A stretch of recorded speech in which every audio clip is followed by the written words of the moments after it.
Have I got a recipe for you? It's a no-bake lasagna. It's much fresher, much lighter, and much more appropriate for warm weather. Let's see how to make it, shall we? I have a big pot of water boiling. I'm just gonna salt it, make sure it's nice and salty like the sea to cook my lasagna noodles. There is some cooking involved. It's not a no-cook lasagna. You need 8 noodles, put them into the boiling water and let them cook until they're done. They need to be completely done because it's not gonna bake anymore. While those are cooking, I'm gonna cut up some tomatoes and zucchini for my sauce. I'm gonna start by cutting up these tomatoes. They need to be halved, both containers.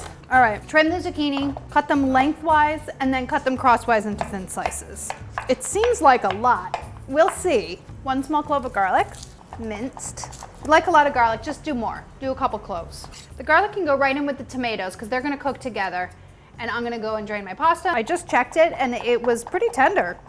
It's only been 5 minutes. I thought it would take longer, but it's not. Let's get all the water off, and then I'm just gonna put this onto a baking sheet with a little bit of oil because I don't want them to stick together, and they're very hot. Back here at the stove, we can start sauteing our toppings. A couple tablespoons of olive oil, tomatoes go in, and the garlic. Holy, step back, because that pan was hot. I am not kidding you. That's only because I had my pan preheating. It will not react that dramatically at home. These need to cook for about 3 minutes until they start to break down and soften a little bit. If you don't care so much about the shape, you could use whole tomatoes and just cut them into 1-inch pieces. I think these are soft enough, but you can see that they're still holding their shape, which is really nice. And now the zucchini can go in. Add a little bit more oil, and then the zucchini. It's not gonna be nearly as dramatic as with those tomatoes because there isn't all that moisture and that fat. These need to cook for about 5 minutes. Stir occasionally. While they are cooking, I will make a cheese mixture, come back, and be ready to assemble. I have 3 tablespoons of grated Parmesan in here, and then I'm gonna add a half a cup of ricotta cheese, 2 teaspoons of olive oil, and then some salt. Just season it.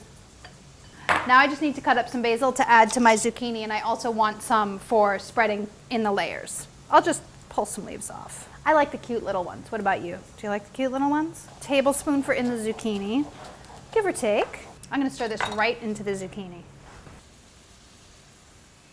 Turn the zooks off, stir them around. Once you stir the basil into the zucchini, then just take it right off the stove. You don't want the basil to cook, but you do want it to release its fragrance, and the heat will help it do that. Time to assemble. So excited. For each serving, take 2 sheets of lasagna, cut them in half, so you have 4 squares. Set those aside for a second. So start off by putting some tomatoes on your plate, and then put 1 piece of pasta on top of that. And then what you're doing is you're layering. Layer a little bit of cheese, a little bit more tomato, and zucchini, and then you do that twice more. Top it with pasta, and then just tomatoes on top. And if there's any juice in the bottom of the bowl, spoon that on there. Then just garnish with a little bit of fresh basil, and you're good to go. This is a really beautiful dish. It's great for company. I highly recommend making it at the height of summer when everything is the most delicious that it can be.